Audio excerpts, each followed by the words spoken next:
시청자 여러분, 안녕하십니까? 1월 6일 수요일 JTBC 뉴스 아침엔 시작합니다.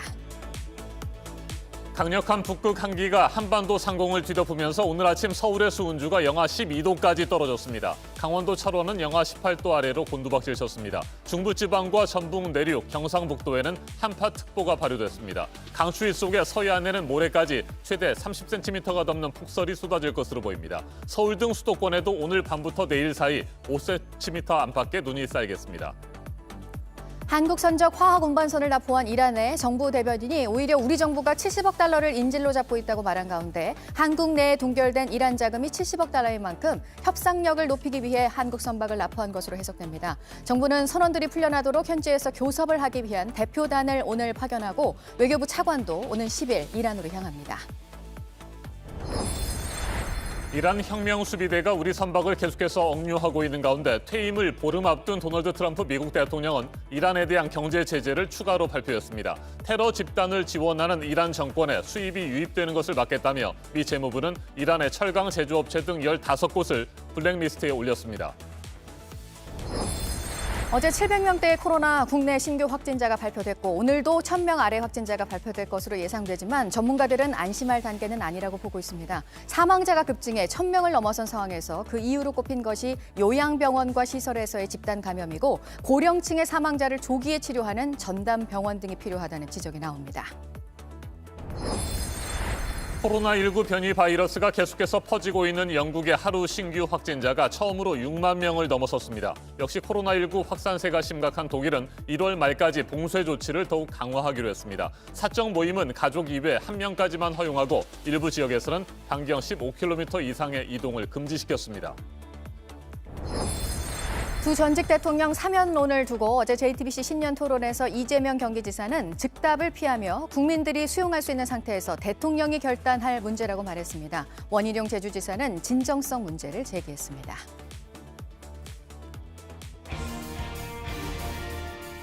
영하 30도의 강력한 북극 한기가 한반도 상공을 뒤덮었습니다. 서울의 아침 기온이 영하 12도 안팎까지 떨어졌습니다. 강원도 철원은 영하 18도 아래로 곤두박질 쳤습니다. 어제 아침에 비해 적게는 5도, 많게는 11도가량 내려갔습니다. 중부지방과 전북 내륙, 경상북도에는 한파특보가 발효됐습니다. 네, 모레 금요일에는 서울의 아침 기온이 영하 17도까지 내려간다고 하니까요. 동파 사고 등에 미리 대비하셔야 될 것 같고요. 이 한파 속에 눈도 내립니다. 서해안 지역 또 제주도를 중심으로 사흘 동안 폭설이 또 예보가 돼 있습니다. 이재승 기자입니다. 밤사이 북극 한기가 내려와 우리나라를 뒤덮었습니다. 새벽 6시 기준으로 서울이 영하 11.7도까지 떨어졌고 강원도 철원이 영하 18.2도를 기록했습니다. 어제보다 5도에서 많게는 11도가량 떨어졌습니다. 경기 북동부와 강원도에는 한파 경보가 내려졌습니다. 그 밖에 중부지방과 경북, 전북 내륙에는 한파주의보가 발효 중입니다. 강추위 속에 오후부터는 많은 눈도 내립니다. 모레까지 제주 산간에는 최고 50cm가 넘는 폭설이 쏟아지겠고 전라도에 30cm, 충남 서해안에는 5에서 20cm의 많은 눈이 내리겠습니다. 서울 등 수도권에도 내일까지 1에서 5cm의 눈이 쌓이겠습니다. 한파는 모레 금요일 서울의 아침 기온이 영하 17도까지 떨어지며 절정에 이르겠고 다음 주 초반까지 이어지겠습니다. 이번 한파가 길게 가는 건 북극 찬 공기를 가두던 소용돌이가 현재 약해졌기 때문입니다. 온난화로 인해 북극의 카라 바렌츠 지역의 빙하가 감소하면서 제트기류가 느슨해졌습니다. 게다가 열대 태평양 지역에서는 해수면 온도가 평소보다 낮은 상태가 장기간 지속되는 라니냐가 지난해 8월부터 이어지고 있습니다. 이로 인해 한반도에 대륙 고기압이 확장하는 상황이 잦아져 한파가 길어지는 데 영향을 미쳤습니다. 이번 한파는 다음 주 중반쯤 평년 기온을 되찾으며 풀릴 것으로 보입니다. JTBC 이재승입니다. 이란 혁명수비대가 지난 4일 페르시아만에서 납포한 한국 선적의 화학 운반선 한국 해미호는 현재 이란의 반다르 아바스 항에 억류돼 있습니다. 일단 한국 선장과 선원 등 5명과 외국인 선원 15명은 모두 안전한 것으로 보입니다. 이란 정부의 대변인은 한국 선박을 납포한 것이 인질극에 해당한다는 지적에 반박했습니다. 만약 인질극이 존재한다면 그것은 이란의 자금 70억 달러를 근거 없이 동결한 한국 정부일 것이라고 주장했습니다. 미국의 대이란 이란 제재에 동참하면서 이란산 석유 수입 대금 70억 달러를 넘겨주지 않고 있는 우리 정부를 비판한 겁니다. 외교부는 오늘 교섭단을 꾸려서 이란 현지에 파견하기로 했습니다. 이수진 기자가 보도합니다. کسی گروگانگیر باشه این دولت کره است که به بهانه‌های واهی بیش از 7 میلیارد دلار ما رو گروگان گرفته. 이란 혁명수비대가 한국 선적의 화학 운반선 한국케미호를 납포한 것을 두고 이란 정부 대변인이 한 말입니다. 이란이 한 건 인질극이 아니라고 반박한 겁니다. 이란에 대한 미국의 경제 제재 때문에 우리은행과 IBK 기업은행이 이란산 석유 수입 대금 약 70억 달러를 넘겨주지 못하고 동결하고 있는데 이를 언급했습니다. 그동안 우리 정부와 미국 재무부는 이란 정부가 코로나19 백신 구매 대금을 한국 원화 자금으로 납부하는 방안을 협의 중이었습니다. 이 같은 상황에서 이란이 우리 선박을 억류한 것은 한국을 지렛대 삼아 대미 협상력을 끌어올리기 위한 의도라는 분석이 나옵니다. 그 전까지 이란은 이번 사안이 정치적 목적이 아닌 환경 오염 때문이라고 주장했습니다. 선박 회사 측은 해양을 오염시키지 않았다는 입장입니다.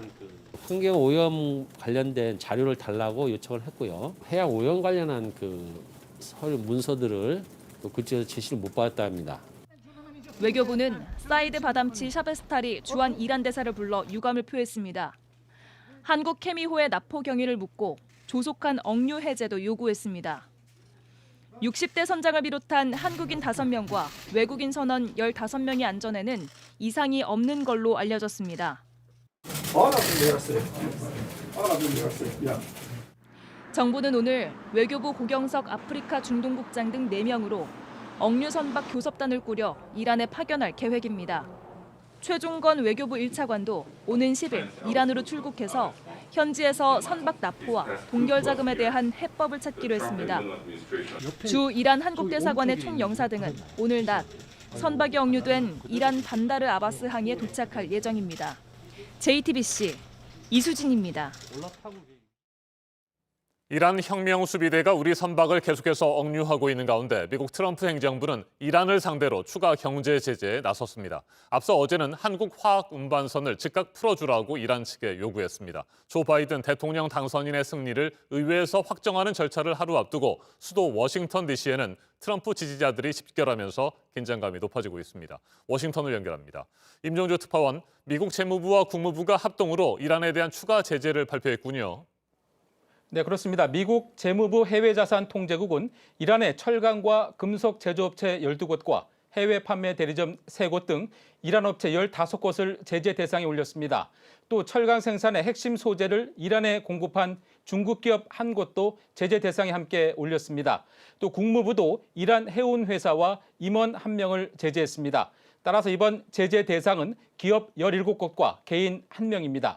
미 당국은 금속 분야는 이란 정권의 주요 수익원이자 부패 지도자와 대량 살상 무기 확산의 자금줄이라고 밝혔습니다. 트럼프 행정부는 2018년 이란 핵합의 탈퇴 이후 대이란 제재를 복원해 기업과 개인을 잇따라 제재해왔습니다. 네, 미 국무부는 어제 이란을 향해서 우리 선박의 즉각적인 석방도 촉구를 했죠. 네, 국무부는 하루 전 이란이 걸프만에서 항행의 자유를 위협하고 제재 완화를 강요한다고 비난했습니다. 그러면서 한국 화학 운반선의 즉각적인 석방을 요구했습니다. 자, 그리고 미국 상원의 다수당을 누가 차지할지 결정하는 조지아주의 결선 투표는 시작됐습니까? 네, 남부 조지아주 상원의원 2명을 뽑는 결선 투표가 시작돼 이 시간 진행되고 있습니다. 현재 상원 의석은 공화당 50석, 민주당 48석입니다. 공화당은 한 석만 차지해도 다수당의 지위를 지키게 됩니다. 반면 민주당이 모두 이기면 의석수는 동률이 되지만 상원 의장인 부통령이 캐스팅 보트권을 쥐기 때문에 민주당이 사실상 상원을 이끌 수 있게 됩니다.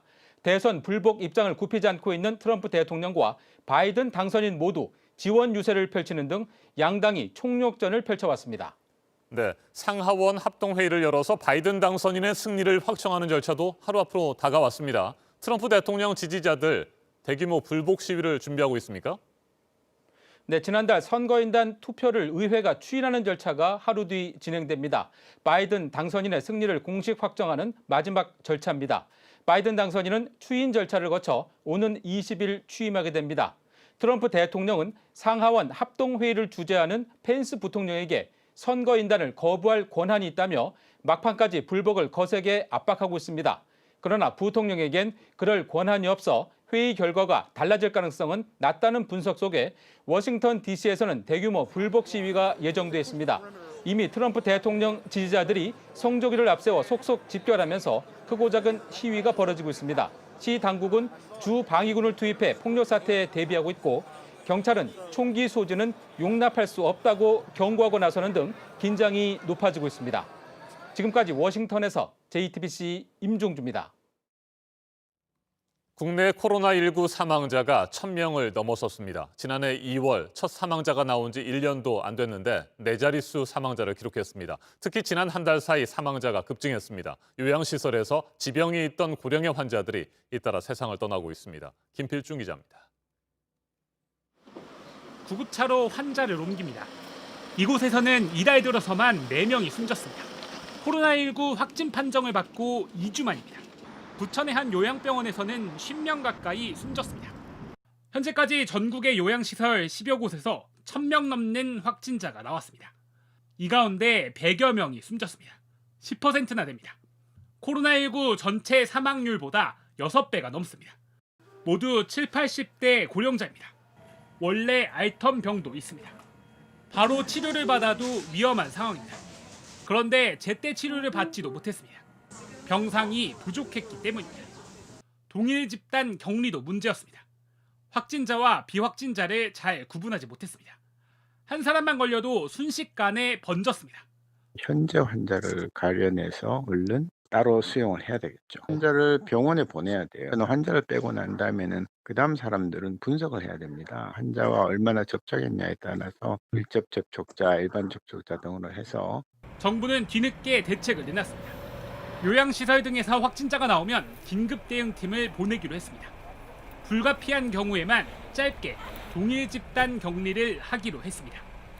확진자는 곧바로 다른 곳으로 옮기기로 했습니다. 노약자가 계시는 요양병원, 요양시설에서는 확진 환자가 중증으로 악화되고 끝내 사망으로 이어지는 경우가 많아 선제적인 방역 관리가 매우 중요합니다. 지금도 요양병원 등 집단시설에서 감염은 계속되고 있습니다. 고령층 사망자를 줄이려면 확진자를 분리하고 빨리 치료받을 수 있는 전담병원이나 병상을 미리 확보해놔야 합니다. JTBC 김필준입니다.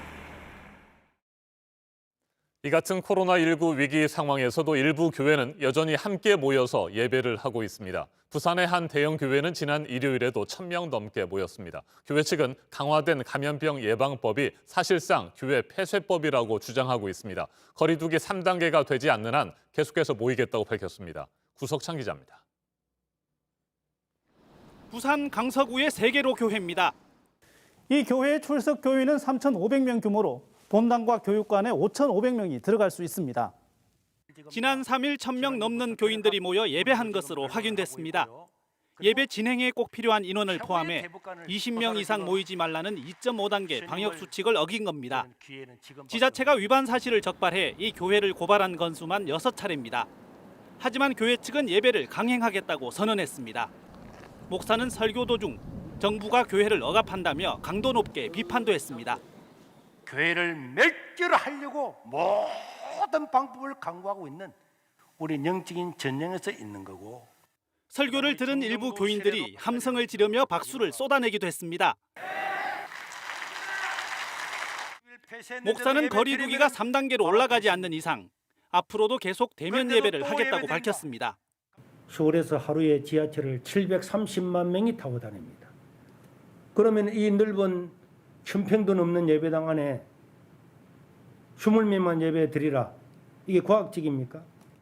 방역 조치를 5차례 이상 위반할 경우 폐쇄 명령을 내리는 감염병 예방법도 문제 삼았습니다.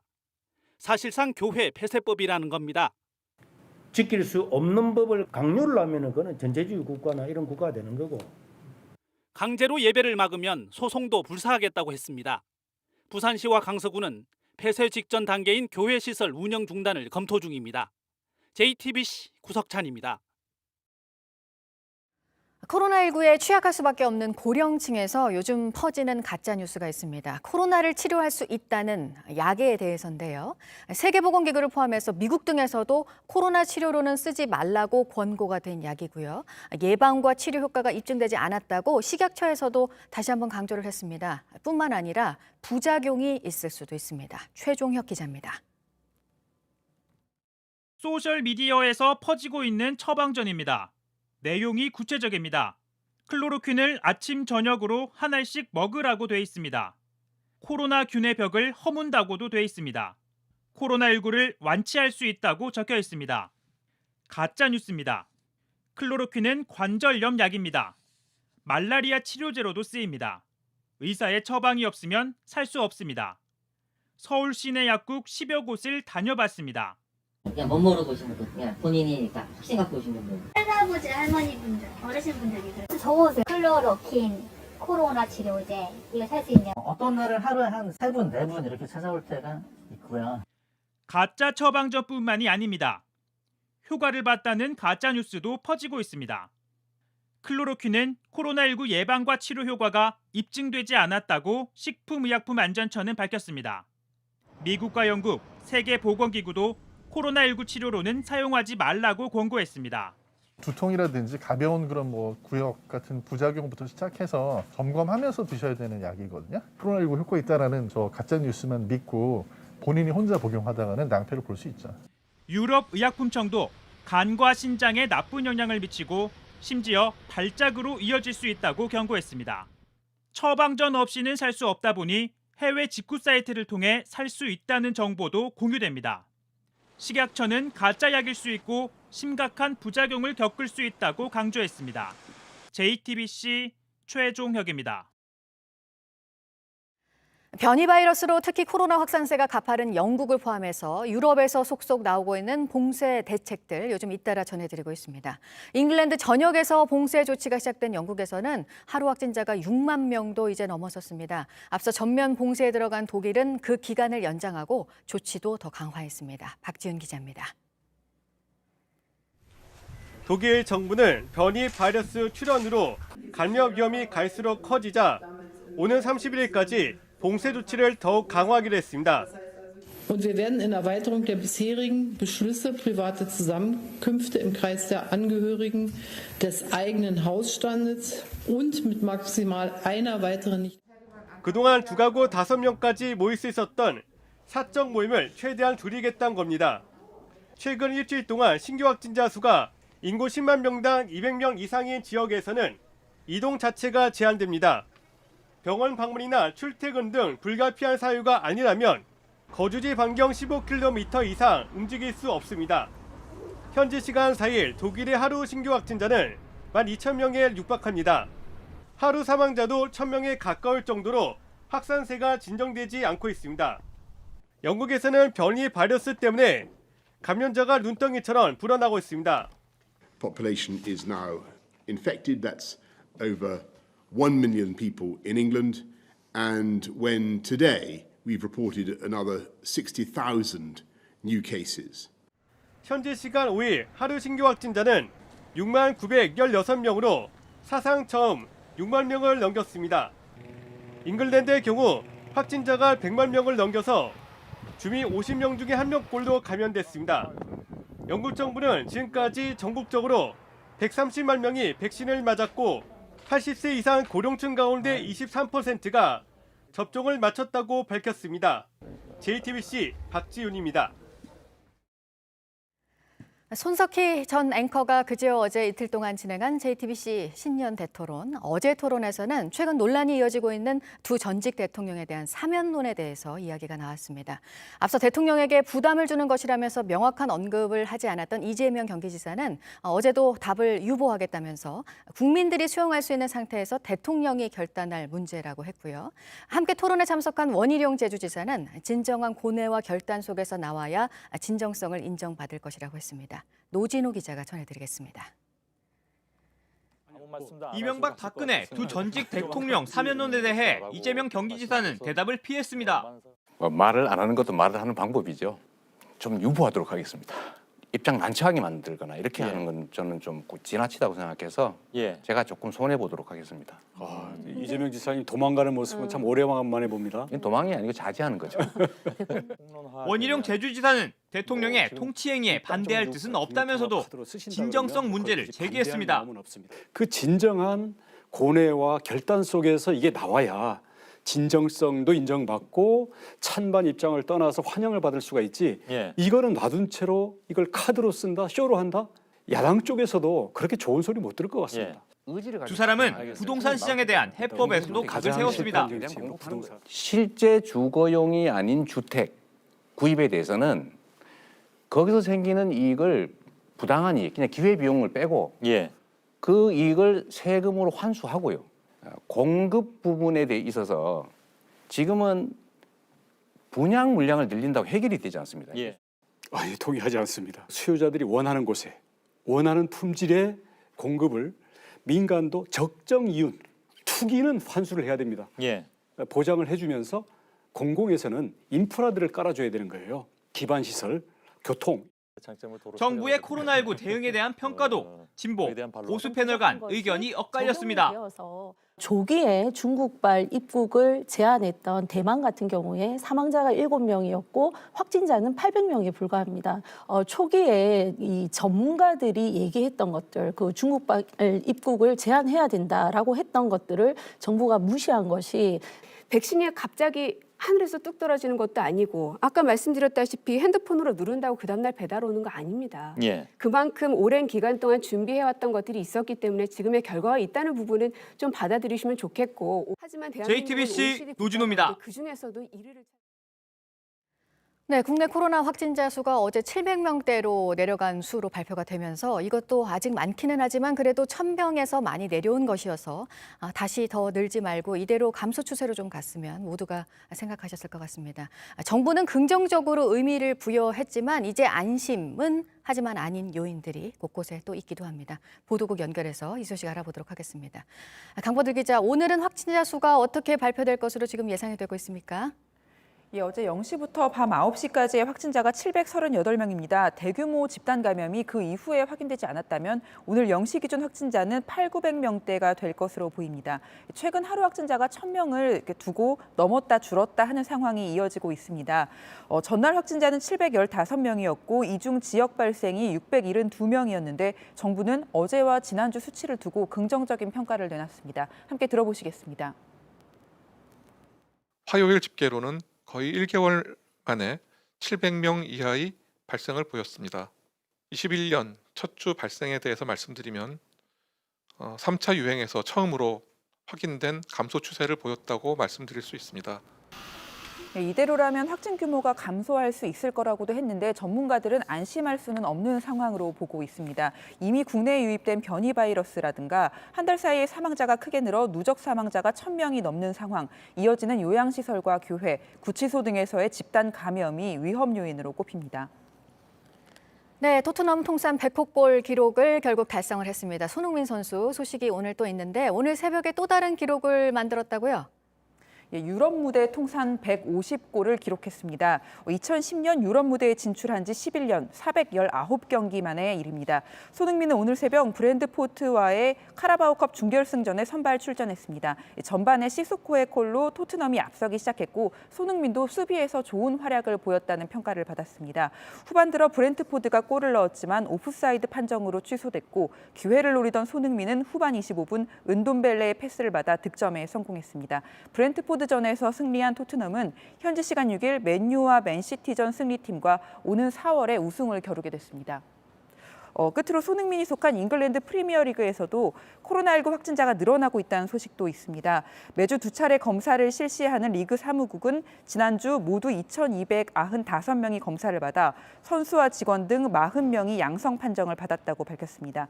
그 전주에 18명이 확진된 것에 비하면 크게 늘어난 건데 양성률 역시 1.74%까지 뛰어 올랐습니다. 이 밖에 새로운 소식은 8시 후 연결해서 다시 전해드리겠습니다. 지금까지 아침엔 지금 JTBC 강버들입니다. 이번에는 오늘 아침 체크해봐야 할 뉴스들을 분야별로 살펴보겠습니다. 먼저 정치 분야입니다. 여야가 1월 임시국회 마지막 날인 모레 8일에 국회 본회의를 열고 중대재해기업처벌법을 처리하기로 합의했습니다. 처벌 수위에 대해서는 사망사고 발생 시 사업주와 경영 책임자에게 1년 이상 징역 또는 10억 원 이하 벌금형을 선고하도록 했습니다. 정부가 제시한 2년 이상의 징역형보다 낮아졌습니다. 아동학대 방지를 위한 이른바 정인이법도 1월 임시국회 안에 처리하기로 여야가 합의를 했습니다. 여야는 정인이 사건과 관련해 심각성을 인식한다며 법사위에서 아동학대 관련법을 신속하게 논의한 뒤 8일 본회의에서 처리할 계획입니다. 어제 오후 해병대 연평부대에서 소형 유도 로켓 비궁이 잘못 발사돼 폭발하는 사고가 발생했습니다. 발사된 비궁은 해안에서 500여 미터 떨어진 대연평도 동남쪽 해상에 떨어졌는데 다행히 폭발 해역에 조업 중인 어선이 없어서 인명피해는 없었습니다. 지난해 전 세계 선박 발주의 42%가량을 우리나라가 따내면서 중국을 제치고 세계 1위를 했습니다. 2018년부터 3년 연속입니다. 하반기에 LNG 운반선, 초대형 컨테이너선 같은 고부가 가치 선종에서 두각을 나타냈습니다. 청탁금지법상 허용이 되는 농축수산물 선물의 상한액이 10만 원인데요. 다가오는 설 명절에 이걸 20만 원으로 올리는 방안을 검토하겠다고 정세균 총리가 말했습니다. 지난 추석 때도 20만 원으로 상한액이 올랐었습니다. 명절 때마다 한도를 늘리는 것은 입법 취지를 약화시킬 수 있지만 지금은 전례가 없는 위기 상황이라고 말했습니다.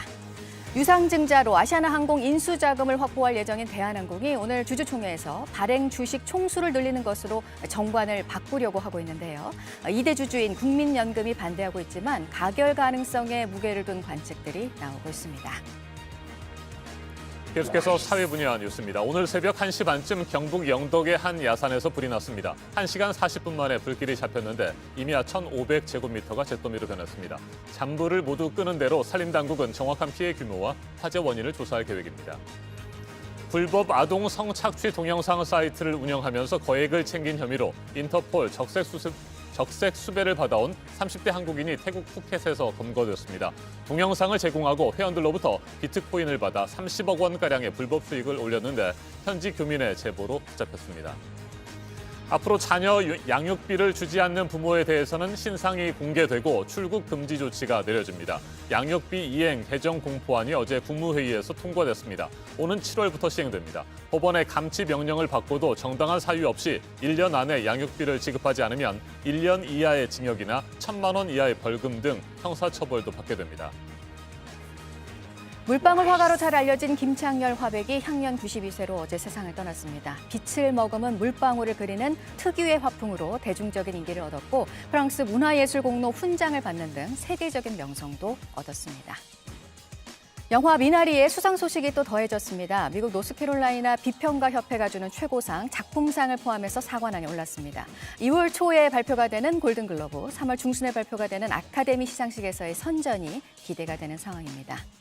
오늘 문화체육부가 새해를 맞아서 준비한 신년 음악회를 온라인으로 실시간 중계합니다. 클래식과 발레, 오페라까지 포함이 되어 있습니다. 저녁 7시에 시작됩니다.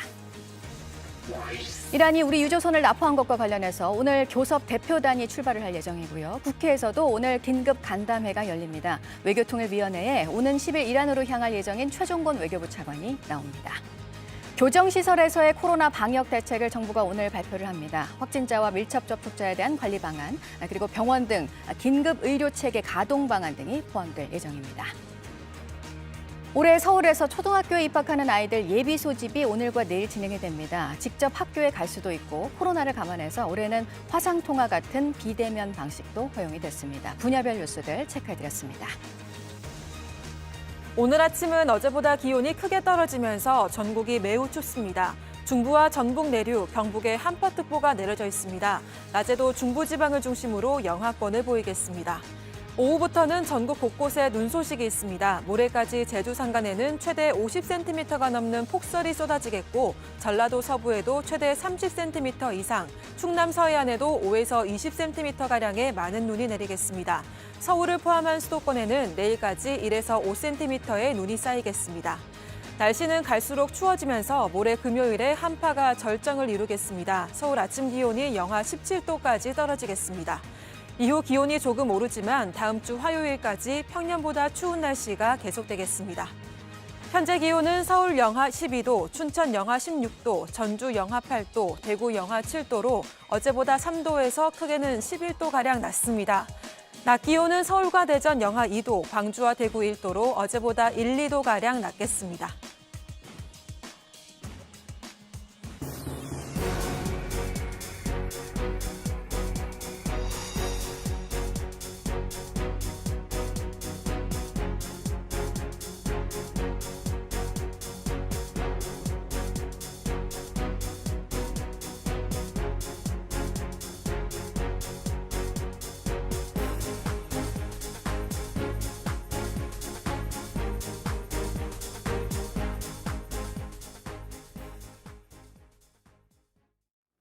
사람의 생명을 구하는 응급구조사가 직원을 때려 숨지게 한 사건을 두고 목격자의 증언이 이어지고 있습니다. 가해자가 세상을 떠난 피해자를 한참 방치해놓고서는 출동한 구급대원 앞에서는 방금 숨진 것처럼 심폐소생술을 하고 뭔가를 은폐하려 했다는 내용도 있습니다. 경찰은 앞서 피의자에게 살인이 아닌 상해치사 혐의를 적용했는데 유족은 반발하고 있습니다. 배승주 기자입니다. 구급차 한 대가 멈춰섭니다. 잠시 뒤 남녀가 식당 안으로 들어갑니다. 자신이 운영하는 사설 구급대의 부하 직원 B씨를 때려 숨지게 한 응급구조사 A씨와 대표인 그의 아내입니다. 구급차 안에는 폭행으로 숨을 거둔 B씨가 누워 있었습니다. A씨는 회사 팀장을 식당으로 불러냈습니다. 그 옆에 사람들이 지나가면 막 이렇게 보이는 거 아이가? 자기들끼리 얘기를 하더라고요. 가봐라. 그래가지고 본부장이 나와가지고 확인도 하고 오고. A씨가 식당을 나옵니다. B씨 집 앞으로 구급차를 옮긴 뒤 119에 전화했습니다. 식당으로 간 지 7시간 만입니다. 구급차 안에 사람이 죽었다는 신고이네. A씨는 출동한 119 구급대원 앞에서 B씨에게 심폐소생술을 했습니다. 마치 방금 숨을 거둔 것처럼 119 대원을 속이려 든 정황입니다. 신고자가 흉부 압박을 하고 있었고 저희가 이제 손을 교대해서 흉부 압박을 하면서 환자 A씨는 누군가로부터 수사 조언을 받은 듯도 했습니다. 좀 모른 척하고 이게 지금 이렇게 되면 안 된대. 바로 연락해서 데리고 온 걸로 해야 돼서 일단 와봐라. 그런데도 경찰은 A씨가 자수했다며 상해치사 혐의를 적용했습니다. 중요한 증거도 사라졌습니다. 경찰은 사건이 일어난 지 11일이 지난 어제서야 사무실 등을 압수수색했습니다. 범행 장면이 담겼을 사무실 CCTV 영상은 이미 없어졌습니다. 우리 어머님도 그렇고 잠은 못 자요. 이거 어떻게 상해치사냐. 이건 진짜 명백한 살인이다. 유족은 A씨를 살인죄로 엄벌해달라며 국민청원을 올렸습니다. 경찰은 이래전에 영장을 신청했지만 연휴가 끼어 어제 압수수색을 하게 됐다고 밝혔습니다. JTBC 배승주입니다. 어제 저녁 8시 10분쯤 경기도 의정부시 장암동 수락산 정상 부근에서 불이 나 임야 0.05헥타르를 태우고 3시간여 만에 꺼졌습니다. 다행히 인근에 있는 성림사까지는 불길이 번지지 않았습니다. 산림당국은 입산자의 실수로 불이 난 것으로 보고 정확한 원인을 조사하고 있습니다. 어제 저녁 7시 34분쯤 충남 천안시 성거읍에 있는 건축재료 생산 공장에서 폭발 사고가 일어나 2명이 다쳤습니다. 소방당국은 수증기 압력을 이용해 건축재료의 강도를 올려주는 가압장치가 폭발하면서 사고가 일어난 것으로 보고 있습니다. 폭발로 다친 50대 직원 1명과 30대 네팔 국적 노동자 1명은 인근 병원으로 옮겨져 치료를 받고 있습니다. 경찰과 소방당국은 자세한 사고 경위를 조사하고 있습니다. 어제 오후 2시쯤 제주시 노형동에 있는 도로에서 50대 A씨가 몰던 소나타가 근처에 있던 다른 차량과 충돌한 뒤에 인근 술집으로 돌진했습니다. 술집 외부 유리창 등이 파손됐고 운전자 A씨를 포함해 3명이 경상을 입었습니다. 사고 당시 A씨는 술에 취한 상태는 아니었던 것으로 전해졌습니다. 경찰은 정확한 사고 경위를 조사하고 있습니다.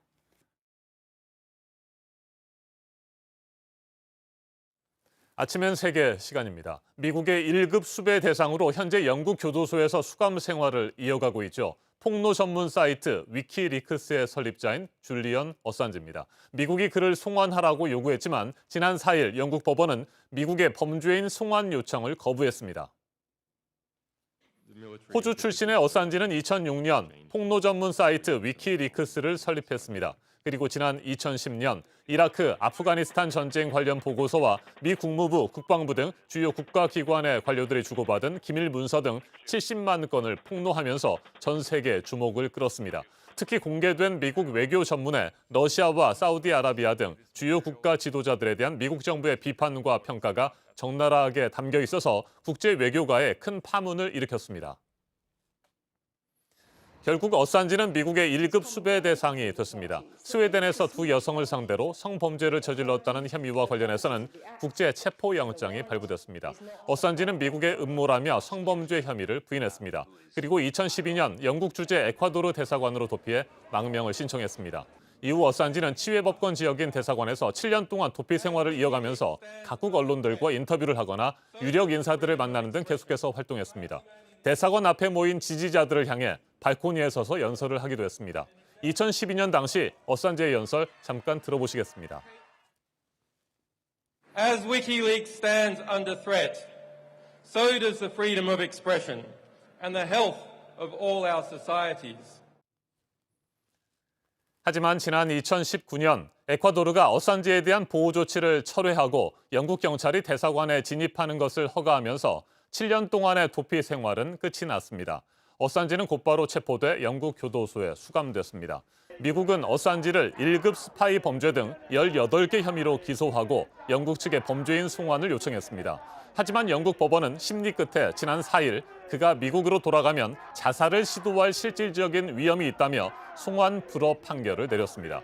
영국 법원은 혐의가 아닌 송환 여부에 대한 판결이었을 뿐이라고 선을 그었지만 어산지의 측근들과 지지자들은 크게 환영했습니다. 어산지의 연인으로 알려진 인물이죠. 스텔라 모리스 변호사의 말도 들어보시겠습니다. Today is a victory for Julian. Today's victory is the first step towards justice in this case. We are pleased that the court has recognized the seriousness and inhumanity of what he has endured and what he faces. 미국 정부가 즉각 항소할 뜻을 밝히면서 어산지의 미국 송환을 둘러싼 치열한 법정 싸움이 대법원까지 이어질 것으로 보입니다. 미국 전문가와 좀 더 자세하게 짚어보겠습니다. 박원권 한동대 국제지역학과 교수 전화로 연결돼 있습니다. 교수님 안녕하십니까? 네, 안녕하세요. 네, 미국 정부는 그동안 10년이 넘도록 어산지를 추적해왔습니다. 미국 정부에게 어산지는 과연 어떤 의미가 있을까요? 미국에게는 뼈아픈 타격을 준 것은 분명하죠. 이른바 케이블 게이트라 해서 조금 전에 소개를 해주셨습니다만 2010년부터 어산지가 만든 위키리크스에서 1996년부터 2010년 말까지 미 국무부가 전 세계 274개 미 대사관과 주고받은 공식 외교 문서라는 설명이 붙은 문서들을 공개를 했습니다. 네.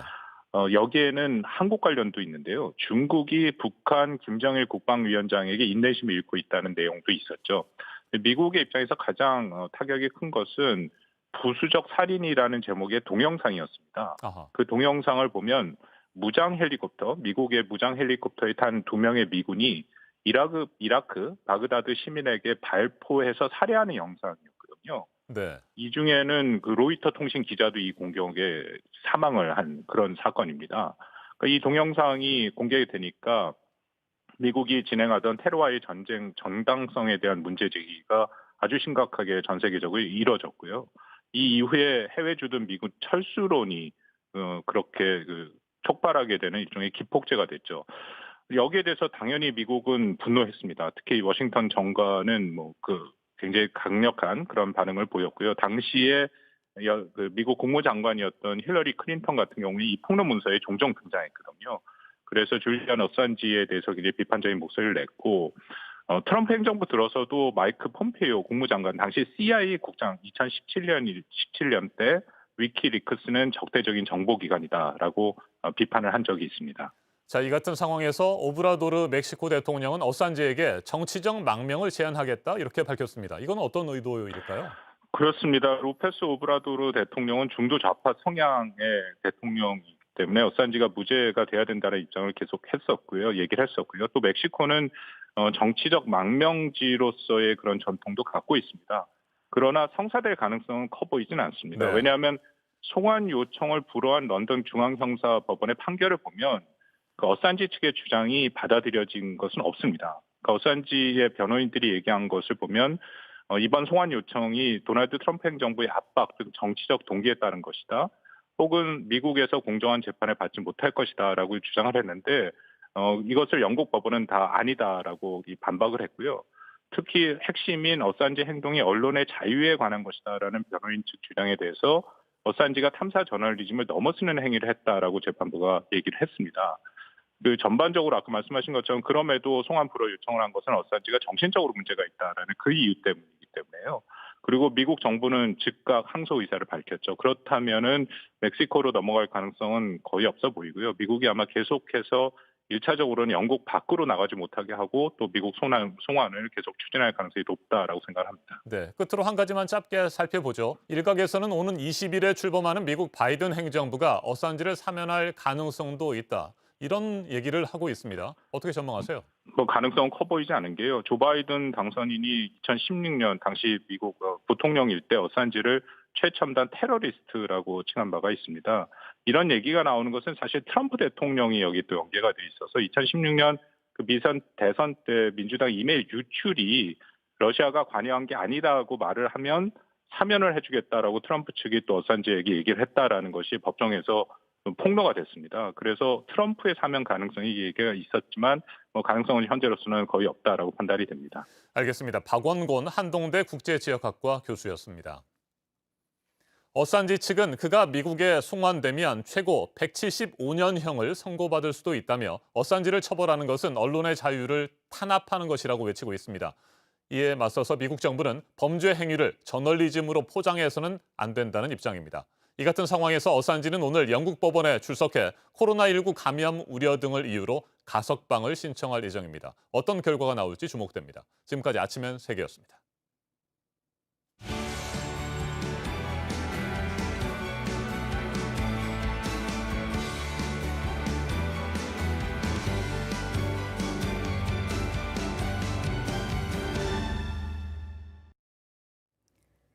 네, 수요일 아침 8시 10분 지나고 있습니다. 양부모의 학대로 목숨을 잃게 된 16개월 입양아 소식 오늘도 이어가겠습니다. 이런 학대를 미리 알아서 막지 못하고 왜 결국 아이의 죽음으로 세상에 알려지게 된 건지 가장 뼈아픈 부분입니다. 이 아이가 숨지기 전 온몸으로 보낸 신호가 여러 차례 있었습니다. 먼저 홍지용 기자입니다. 소아과 전문의 A씨는 지난 9월 23일 정인이를 진료했습니다. 정인이가 숨지기 20일 전이었습니다. 당시 어린이집 원장이 정인이의 상태가 안 좋아 보인다며 데려왔습니다. 2달 전 진료할 때도 입안에 깊고 큰 상처가 있었던 정인이. 이날은 그때보다도 상태가 좋지 못했다고 합니다. A씨는 정인이의 영양 상태나 정신 상태가 정말 불량해 보였고 걷지도 못하고 있었다고 전했습니다. 갓 15개월 된 아이라고는 상상할 수 없었다고 말합니다. 원장님 품에 이제 쭉 늘어져서 안겨 있었는데 너무 이렇게 체념한 듯한 그런 표정이었었고요. 어른들로 치면 자포자기랄까 그런 느낌을 받았다고 합니다. A씨는 정인이가 심각한 아동학대를 받고 있다고 의심해 경찰에 신고했지만 그 뒤의 상황은 전해 듣지 못했다고 밝혔습니다. 정인이가 숨진 뒤 장례를 치른 목사는 경찰 부검 직후 시신을 받았고 아동학대에 대해서는 전혀 듣지 못했다고 설명했습니다. 그 목회자 가정의 자녀들인데 아이를 그렇게까지 학대해서 그게 정말 치사에 이르게 됐다 이런 생각은 상상도 할 수 없었던 상황이잖아요. JTBC 홍지용입니다. 네, 이 사건에서 또 하나 뼈아픈 부분은 경찰 신고 이후의 상황입니다. 어린이집 선생님이, 이웃 주민이, 또 의사가 각각 신고를 한 후에 매번 수사팀이 달랐습니다. 앞서 2차례 신고를 담당한 경찰관은 모두 경징계를 받았고 마지막 신고를 처리한 수사팀에 대해서는 이달 중순에 징계위원회가 열립니다. 김지성 기자입니다. 정인이가 학대를 당한 것 같다는 신고가 경찰에 접수된 건 모두 3차례입니다. 지난해 5월 어린이집 교사가 몸 곳곳에 멍을 보고 신고했습니다. 다음 달엔 이웃 주민이 정인이 혼자 차에 남겨진 걸 보고 경찰에 알렸습니다. 지난해 9월엔 소아과 의사가 직접 신고했습니다. 그런데 신고가 접수될 때마다 담당 수사팀이 달랐습니다. 하나의 사건을 사실상 서로 다른 3건으로 수사한 겁니다. 아동학대 사건을 도맡는 학대 예방 경찰관이 있었지만 소용없었습니다. 첫 번째와 2번째 신고 때 경찰은 아이에게 안마를 하다가 멍이 생겼다거나 수면 교육을 위해 아이를 차에 뒀다는 부모 말만 믿었습니다. 두 신고를 담당한 경찰관 7명에게 내려진 건 주의나 경고 처분뿐 낮은 수준의 경징계를 내린 겁니다. 이 가운데 간부급은 경찰서 담당 계장과 과장뿐이었습니다. 경찰은 정인이의 마지막 신호도 흘려보냈습니다. 지난해 9월 소아과 의사가 영양과 정신 상태, 입안의 상처를 봤을 때 아동학대가 의심된다고 신고했습니다.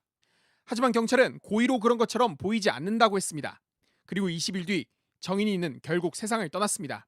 서울경찰청은 소아과 의사의 학대 신고를 처리한 수사팀에 대해 이번 달 중순쯤 징계위원회를 열 방침입니다.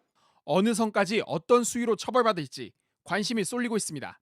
JTBC 김지성입니다.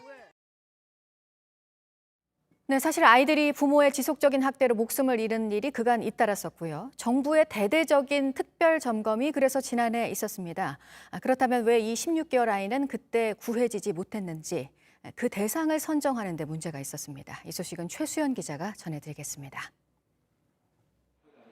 9살 아이가 여행 가방에 갇혀 죽고 쇠사슬에 묶여있던 아이가 발견된 지난해. 정부는 대대적인 아동학대 특별 점검을 벌였습니다.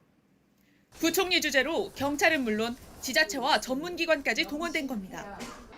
기간도 6월부터 5개월 동안 진행했습니다. 이를 통해 들여다봤다는 학대 의심 사례는 무려 8,500여 건. 하지만 이러고도 정인이 학대는 걸러내지 못했습니다. 처음엔 대상 선정이 문제였습니다. 5월까지 2차례 이상 신고가 접수된 사건만 찾다 보니 6월에 2차 신고가 있었던 정인이 건은 대상에 들지 못한 겁니다. 2차 신고가 있은 뒤엔 재학대 사례 분류가 안 된 게 문제였습니다. 아동학대 혐의 없음으로 내사종결한 경찰 기록 때문에 추가 점검이 이뤄지지 않은 겁니다. 더 아까운 기회도 있었습니다. 지난해 9월 보건복지부가 실시한 아동학대 전수조사입니다. 전수조사인 만큼 이번에는 아동보호기관이 정인이 건에 대해서도 현장 조사를 했습니다. 하지만 결론은 같았습니다. 양부모 조사 등을 근거로 학대로 보기 어렵다면서 사례에서 빼버린 겁니다. 이 결론이 내려진 뒤 20여일 뒤 정인이는 숨졌습니다. 이 합동점검 체계가 전혀 가동되지 않은 무용지물이었던 것이죠. 그래서 아동보호 체계가 좀 총체적으로 부실한 것이. 국회에는 아동학대를 막기 위한 이른바 정인이법 발의가 뒤늦게 이어지고 있습니다. 일부 의원은 사과도 했습니다. 또 다른 정인이가 나타나지 않도록 정말 뭐든지 정인아 미안하다. 사랑한다. 앞서 지난 20대 국회에서 여야는 비슷한 법안 30여 개를 임기 종료와 함께 자동 폐기시킨 바 있습니다.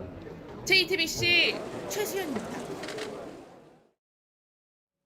이란 정부는 지난 4일 페르시아만에서 납포한 한국 국적의 화학 운반선이 환경 규제를 위반했다고 주장하고 있습니다. 하지만 해양 오염을 증명할 자료를 달라는 우리 측의 요청에는 답하지 않고 있습니다. 납포 배경을 놓고 여러 가지 분석들이 나옵니다. 우리 정부는 현지 교섭을 위한 대표단을 오늘 이란에 파견하기로 했습니다. 김수환 한국외대 중동 이슬람 전략 모듈 주임 교수 자리에 함께했습니다.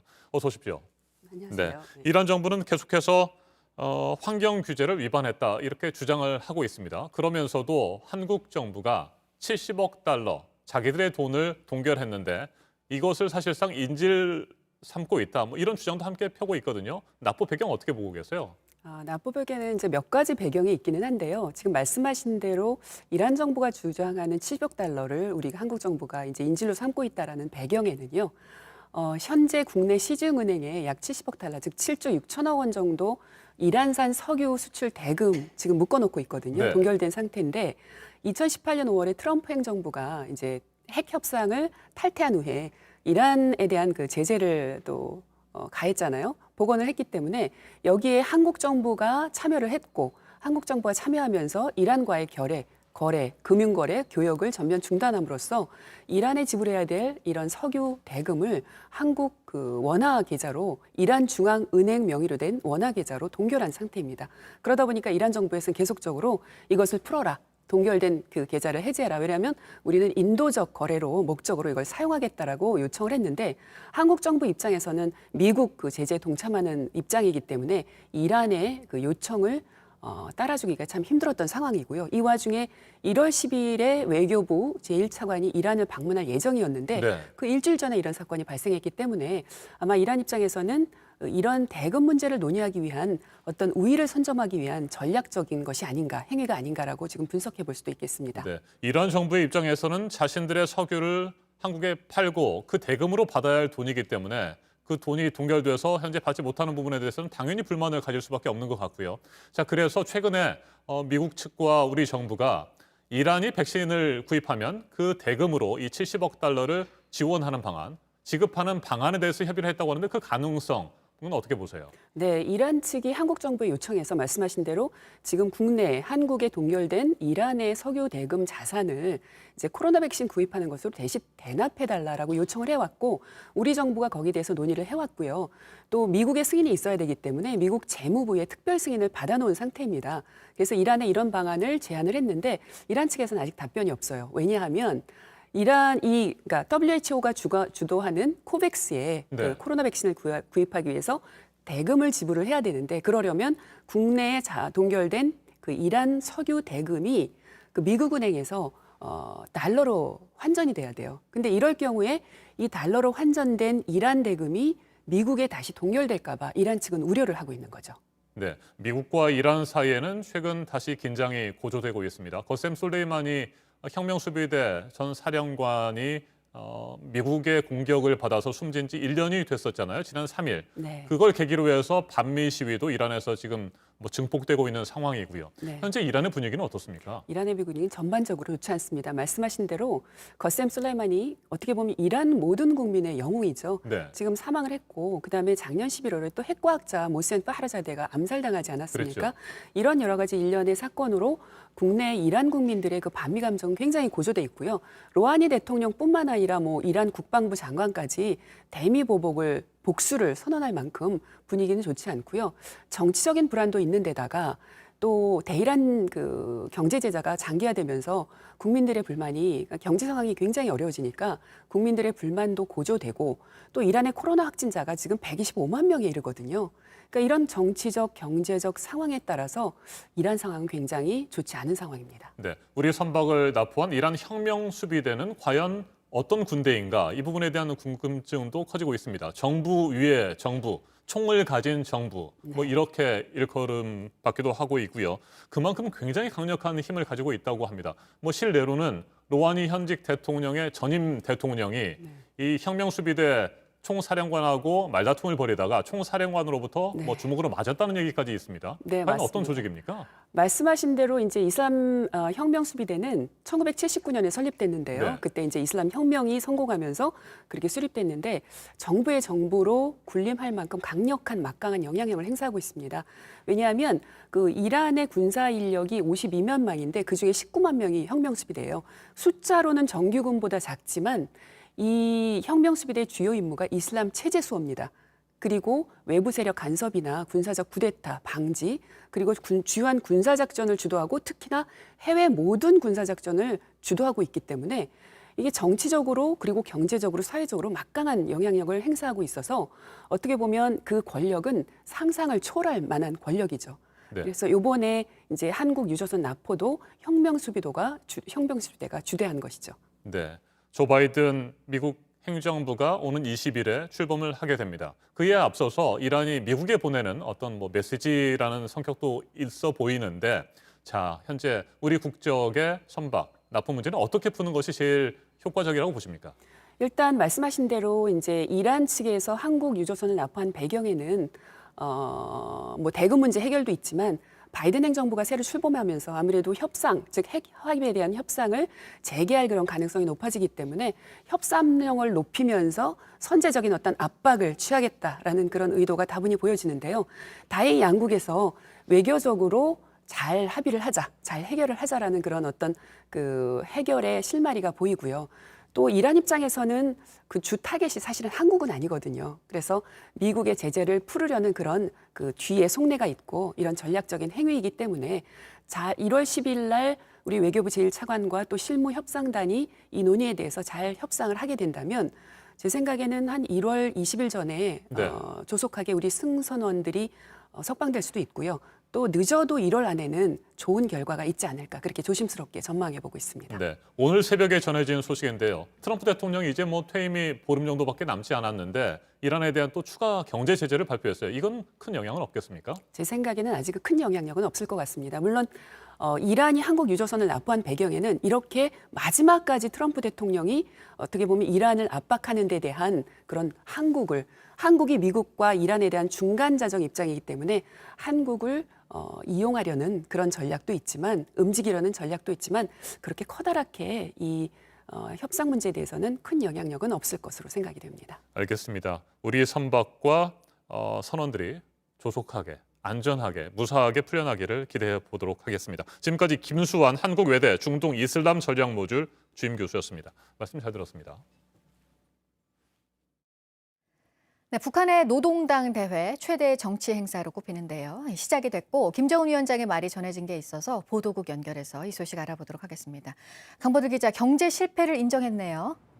예, 조선중앙통신이 8차 노동당 대회가 어제 개막했다는 소식과 함께 김정은 위원장의 개회사도 전했습니다. 김 위원장은 국가 경제발전 5개년 계획의 목표가 거의 모든 부분에서 엄청나게 미달됐다며 노력을 방해하는 도전이 외부와 내부에 있다고 지적했습니다. 그러면서 이런 결함을 인정하고 대책을 세워야 한다고 강조했습니다.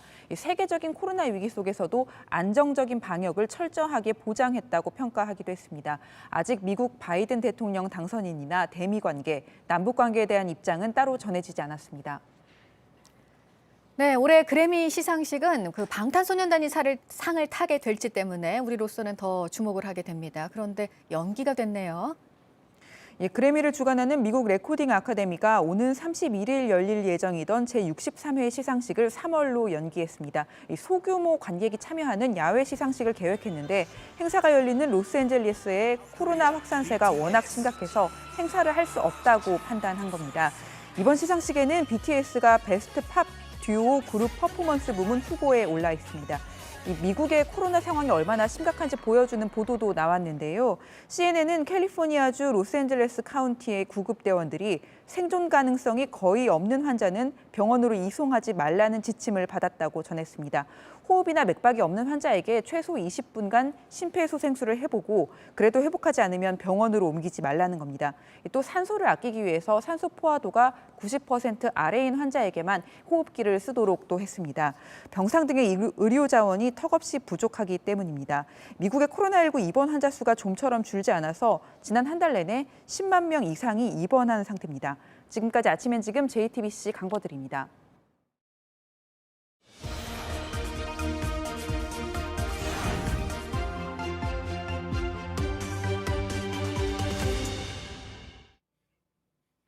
사랑하는 사람과의 이별은 최대한 늦추고 싶은 것이 모두의 마음일 겁니다. 어느 날 가족이 스스로 세상을 떠나고 싶다고 이야기하는 건 상상하기조차 어렵겠죠. 오늘 아침의 라이프에서는 이번 주에 개봉하는 영화 소식 전해드리겠습니다. Now's the time to do it while she's still in charge of what happens to her. Aren't you afraid? You know, once we set a date, I stopped worrying about dying and I could focus more on living. 병으로 온몸이 마비돼가는 릴리는 존엄사를 결심하고 마지막 크리스마스를 보내기 위해서 온 가족을 불러 모았습니다. 엄마의 청천벽력 같은 이야기에 가족들은 혼란스러워하는데요. 어느 누구도 완벽하지 않듯이 가족도 마찬가지죠. 서로 사랑하는 가족 이야기를 따뜻하게 그렸습니다. 오늘 개봉합니다. 알래스카 로키밸리에서 편지를 보냅니다. 그들은 위대한 생태계를 위험에 몰아넣고 있어 더 늦기 전에 엑스트랙트를 막아주세요. 남다른 힘과 치유 능력을 가진 슈퍼히어로 빅풋에게 한 통의 편지가 도착합니다. 깨끗한 에너지를 만든다던 기업이 자연을 마구 파괴하고 있다는 이야기에 당장 알래스카로 떠나는데요. 그런데 얼마 뒤 빅풋의 실종 소식이 들려옵니다. 사라진 아빠를 찾고 숨겨진 음모를 파헤치기 위해서 온 가족이 나섭니다. 마음을 모아서 위기를 극복하는 가족의 사랑과 환경 보호에 대한 메시지를 전합니다. 오늘 개봉합니다. Ziet er goed uit, gestraald. Heb je nog zitten aftellen naar uw hormonenbehandeling? 발레리나를 꿈꾸는 16살 라라는 여성이 되기 위한 치료를 받고 있습니다. 소년과 소녀의 경계에서 응원과 차가운 시선을 함께 견디는 게 쉽지만은 않은데요. 처음으로 겪는 낯설고 새로운 삶 앞에 혼란과 두려움의 순간들을 용기를 가지고 넘어섭니다. 발레리나 노라 몽세코우의 실화를 바탕으로 한 이 영화는 내일 개봉합니다. 지금까지 영화 소식 전해드렸습니다. 아침엔 뉴스워치, 오늘 하루 관심을 가지고 지켜봐야 할, 기억해야 할 뉴스 끝으로 정리해드립니다. 강력한 북극 한기가 한반도 상공을 뒤덮으면서 오늘 아침 서울의 수온주가 영하 12도까지 떨어졌습니다. 강원도 철원은 영하 18도 아래로 곤두박질을 쳤습니다. 중부지방과 전북 내륙, 경상북도에는 한파특보가 발효됐습니다. 강추위 속에 서해안에는 모레까지 최대 30cm가 넘는 폭설이 쏟아질 것으로 보입니다.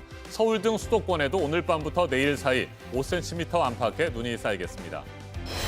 이란에 억류된 우리 선박 선원들이 풀려나도록 현지 교섭을 하기 위한 정부 대표단이 오늘 파견됩니다. 이란 정부 대변인이 한국 내에 동결된 이란 자금 70억 달러를 언급한 상황에서 우리 선박을 납포한 의도는 한국을 지렛대로 삼아서 미국과의 협상력을 높이기 위한 것이라는 분석입니다.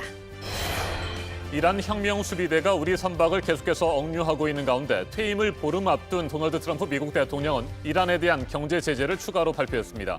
테러 집단을 지원하는 이란 정권에 수입이 유입되는 것을 막겠다며 미 재무부는 이란의 철강 제조업체 등 15곳을 블랙리스트에 올렸습니다. 어제 JTBC 신년 토론에서는 논란이 이어지고 있는 두 전직 대통령 사면론도 다뤄졌습니다. 이재명 경기지사는 즉답을 피하며 국민들이 수용할 수 있는 상태에서 대통령이 결단할 문제라고 말했고, 원희룡 제주지사는 진정성 문제를 제기했습니다. 오늘 전해드릴 소식은 여기까지입니다. 이상으로 JTBC 뉴스 아침엔 수요일 순서 모두 마치겠습니다. 건강한 하루 보내시기 바랍니다. 고맙습니다.